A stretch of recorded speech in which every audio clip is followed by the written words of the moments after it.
እንግሊዛዊው የጦር ኮማንደር ስለ ኢራን ከባዱን ሚስጥር ዘረገፉት። ሰላም፣ እንዴት ናችሁ? ዛሬ በዚህ ቪዲዮ ስለ ኢራን እንነጋገራለን። ለመሆኑ የኢራን እርምጃና ዕጣ ፈንታዋ ምን ሊሆን ይችላል ብላችሁ ታስባላችሁ? የኢራን የኒውክሌር ጦር መሳሪያዎቿ ምን ሊያስከትሉ ይችላሉ? በጥያቄውና በአርዕስተ ጉዳዩ ዙሪያ አንድ የጦር መኮንን የሰጡትን ቆየት ያለ አስተያየት የያዘ የቪዲዮ ክሊፕ እንድትመለከቱ ጋብዛለሁ። የቀድሞው የእንግሊዝ ጦር ባልደረባና አዛዥ የነበሩት ሪቻርድ ካምፕን አስተያየታቸውና በጉዳዩ ዙሪያ የሚሰጡትን አሴስመንት እንድታዳምጡ ጋብዛለሁ። ከዛ ቀጥለን ስለ ጉዳዩ ራሳችንን እንነጋገርበታለን። በመጀመሪያ ክሊፑን ተመልከቱ። ቪዲዮውን ከማየታችሁ በፊት ግን የሰብስክራይብ በተኑን ተጫኑ። ቲክቶክ ላይ ከሆናችሁ ደግሞ ፔጃችንን ፎሎው፣ ላይክ አድርጉ። ጠያቂው ይጀምራል። ወደ አሜሪካ እንኳን በደህና መጡ። እርሶ ኮማንደር፣ የኔና የቤተሰቤ ጥሩ ወዳጅና ጓደኛ ነዎት። ጡረታ የወጡ የብሪታንያ ጦር ኃይሎች አዛዥ የነበሩ፣ በአፍጋኒስታን ዘመቻ የተሳተፉ ሰው ነዎት። የስውሩ ሚሽን የተባበሩ ኃይሎች አዛዥ ሆነው።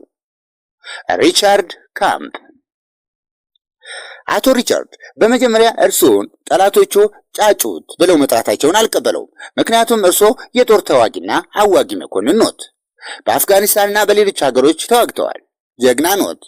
ሽብርተኞችን ተዋግተዋል። እናም የሽብርተኞችን ማይንድ ሴትን የሚያውቁታል።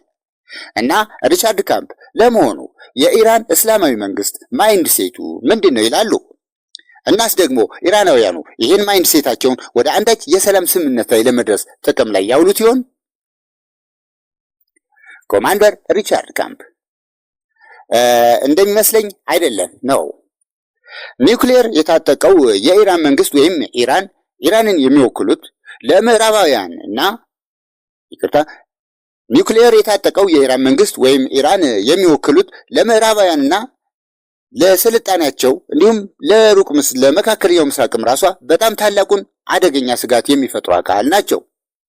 ይህ መንግስት ከሁለተኛ ዓለም ጦርነት ማለቅ ጀምሮ የተፈጠረ እጅግ አስከፊው አደገኛ መንግስት ነው። ይህም በከፊል በኒውክሌር ጦር መሳሪያዎች ምክንያት ወይም በመያዙ ምክንያት የተፈጠረና በከፊልም ደግሞ በኢራኑ ራዲካል ጂሃዲስት መንግስት ማይንድ ሴት ምክንያትም ጭምር የመጣ ነው። በመሰረቱ እነዚህ ኢራናውያን እንደ ሩሲያውያን ወይም እንደ ቻይናውያንም አይደሉም። እንዲሁም አንተ ቀደም ብለህ እንደገለጽከውም ለሪዝንና ለአጭር ተመጣጣኝ ጉዳት ለማድረስ መሞከር ለሚለው ጽንሰ ሐሳብም የሚገዛ መንግስት አይደለም።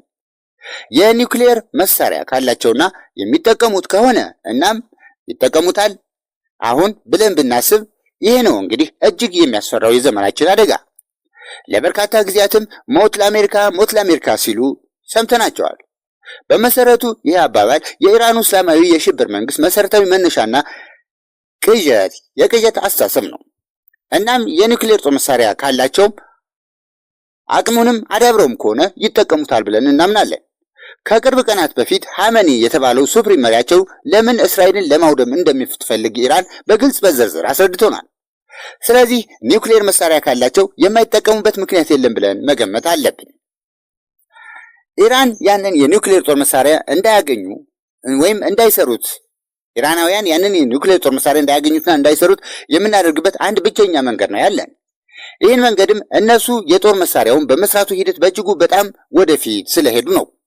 በጣም የበለጸገ ዩራኒየም በማዘጋጀትና ይህን ዩራኒየም በባሊስቲክ ሚሳይልነት ለመጠቀም ወደዛ መቀየር በሚችሉበት ዘዴም ደረጃ ወደፊት ገስግሰዋል ነው ምንለው እኛ። እናም በተጨማሪም አጠቃላይ ፕሮግራሙ ለጦር መሳሪያ ማምረቻነት ብቻ በመዋሉም ደረጃ እንዲሁ አድገዋል። በዚህ ረገድ ነው አድቫንስድ ሆነዋል ብለን የምናምነው። እና ምናልባትም ከአሁን በፊት ይህን ወታደራዊ ችሎታ አላዳብረውት ወይም አልደርሰውበት ከሆነ ብቻ ነው እንደዛ የምንለው። እናም ይህንን የምናስቆምበት አንድ ዘዴ ብቻ ነው ያለን። ያም ዘዴ የኢራናውያንን የኒውክሌር ፕሮግራም በወታደራዊ መንገድ ለአንዴና ለመጨረሻ ጊዜ ማስወገድ ነው። አሁን ለነገሩ ጉዳዩን በድርድር ለመጨረስ እድል ወይም ፖሲቢሊቲም አለ። አንድ ነገር ግን በእርግጠኝነት እናውቃለን። ኢራን ማስተር ኔጎሽየተር ናት። ኢራኖች የማጭበርበር የመዋሸትና ከድርድር አንዴ ወጣ አንዴ ገባ የማለት ሙያ ፕሮፌሽናሎች ናቸው። ያንን ሲያደርጉም የኒውክሌር ፕሮግራሞቻቸውን ጎን ለጎን እያስቀጠሉ እየሰሩ ናቸው። እና ምንም እንኳን ፕሬዝዳንት ትራምፕ በድርድር ጉዳይ ላይ ለምን ቅንና ጉጉታም እንደሆኑ ለማወቅ ባያዳግተኝም እንደ ግሌ ግን አሜሪካና አውሮፓ ከድርድሩ ሊያገኙት የሚገባቸውን ነገር አያገኙም የሚል ስጋት አለኝ እና እንደሚመስለኝም እኛ በዚህ ረገድ ታላቅ ችግር እንደምንጋፈጥ ይሰማኛል። እንደ ቬሪፊኬሽን አይነት ስራዎች ላይ ችግር ይገጥመናል ብዬ እሰጋለሁ። ዝም ብለን የወረቀት ስምምነት ብቻ ይዘን ልንቀመጥ አንችልም። ኢራናውያን የኒውክሌር ፕሮግራማቸውን ቬሪፋያብል እንዲያደርጉትና አክቹዋሊ እንዲያፈርሱት ነው የምንፈልገው፣ እንዲያረጋግጡልን ነው የምንፈልገው። የበለጸገው ዩራኒየምም ከዛች ሀገር ወጥቶ እንዲሄድ እንፈልጋለን፣ እንዲወገድ። በተጨማሪ መላው የኒውክሌር ጦር መሳሪያ ማምረቻ መሰረተ ልማቶቻቸው ሁሉ እንዲፈራርሱ፣ እንዲፈታቱና አክቹዋሊ ተፈታተው ቬሪፋያብል በሆነ ዘዴ ማረጋገጥ መቻል አለብን ብዬ አምናለሁ። በወረቀት ላይ ብቻ ይህንን ተቀብለን መኖር የለብንም።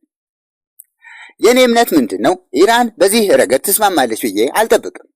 ኢራን ምናልባት ወደ ባህር ውስጥ ልትረጨው ወይም ወደ በረሃዎቿ ልትደፋው ትችላለች ኒውክሌሩን ወይም ዝቃጩን እና ምናልባትም በአንዳንድ ሀገሮችም ድጋፍ ሊደረግላት እንደሚችል ጥርጣሬ የለኝም። ነገር ግን ኢራንን ለማጥቃት ግን ድጋፍ የለንም። ምናልባትም ምዕራባውያን ነው ማለትም አውሮፓውያን ለኢራን ኒውክሌሩን በማስወገድና ዝቃጩን ወደ ባህር በመድፋቱ ሂደት ደጋፊዎቿ እንደሚሆኑ እገምታለሁ። በተመሳሳይ ጊዜም ኢራን በኒውክሌር መሳሪያ ማበልጸጊያ ፕሮግራሟ ትገፋበታለች እና አዎ ድርድርን እደግፋለሁ፣ እቀበላለሁ። ግን በአጭር ጊዜ እንዲጠናቀቅ ነው ማድረግ ያለብን። እንዲሁም በሆነ ዘዴም ቢሆን ወደ አንድ ተጨባጭና እውነተኛ የስምምነት ቃል ወደ ማግኘት መምጣት አለብን። ይህን መሰል ውጤት ለማግኘትም እርግጠኛ መሆን አለብን። ከኢራን ጋር ድርድር ስንቀመጥ የምናገኘው ስምምነትም አክቹዋሊ ቬሪፋያብል የሆነ መሆን አለበት። አክቹዋልና ቬሪፋያብል መሆን አለበት። ምክንያቱም ካልሆነ ለምሳሌ ፕሬዝዳንት ዶናልድ ትራምፕ እንዳስቀመጡት በ15 ቀናት ውስጥ ያንን አይነት ቃልና ስምምነት ከኢራን የማናገኝ ከሆነ ኢራንን የኃይል እርምጃ ልንወስድባት ይገባል። በኃይል የኒውክሌር ፕሮግራሟን ማውደም። ከሁለተኛው የዓለም ጦርነት ማብቃት ወዲህ ያጋጠመን ከባዱ አደጋ ነው ያሉት ኮማንደሩ። ዋው! ይሄ በእውነቱ በጣም ከባድ አገላለጽ ነው። አሁን ከኮሎኔል ሪቻርድ ካምፕ የሰማነው ቃል ነው ይሄ። ከአይቲኤፉ ኮሎኔል ካርኒከስም በተመሳሳይ አገላለጽ አንድ አይነት ቃል ሰምቻለሁ ከሰሞኑ። እርሳቸው ኢራናውያን የማጭበርበር፣ የማሳሳት፣ የመዋሸትና ከድርድር ወጣ ገባ የማለት ዘዴያቸው ሲታይ ማስተሮች ናቸው ነበር ያሉት። እንዲሁም እኚህ የኮሎኔል ካርከስ አስተያየትም ይህ ድርድር ብሎ በስተመጨረሻ ወደ ሌላ የአሜሪካ ፕሬዝዳንትን ወደ ድርድር ወደ ማምጣት ነው የሚሄደው ብለዋል። ከ10 ዓመት በፊት ፕሬዝዳንት ኦባማ ነበሩ ድርድሩን የተካፈሉት። አሁን ደግሞ ፕሬዝዳንት ትራምፕ ሆነዋል። ስለዚህ ካርካስ ስጋታቸው እንዲህ እያለ ድርድሩ ይቀጥላል አንዳች አጥጋቢ ውጤት ሳያገኝ የሚል ነው። እንደሱ ከሆነ ድርድር የሚካሄድ ከሆነ በአጭር ጊዜ ውስጥ ቬሪፋያብል የሆነ አክቹዋል ስምምነት ላይ መድረስ መቻል አለብን። አንዳች ተጨባጭና ሁሉን ችግር ለመጨረሻ ጊዜ ነቅሎ የሚያስወግድ ስምምነት ላይ ልንደርስ ወይም መሰል የስምምነት ቃል ከኢራን ልናገኝ ይገባናል። ያ ካልሆነ ግን እንደ ኮሎኔል ሪቻርድ ካምፕ አባባል ከሆነ አንዳች አይነት ከባድ የኃይል ምት ኢራን ላይ ልናሳርፍ ይገባናል እንደ አማራጭ የኢራን ኒውክሌሮች ፈንድተው ጥፋት ከማድረሳቸው በፊት። ይሄ ደግሞ በእጅጉ በጣም ከፍተኛ ስጋት የሚደቅን ነገር ነው።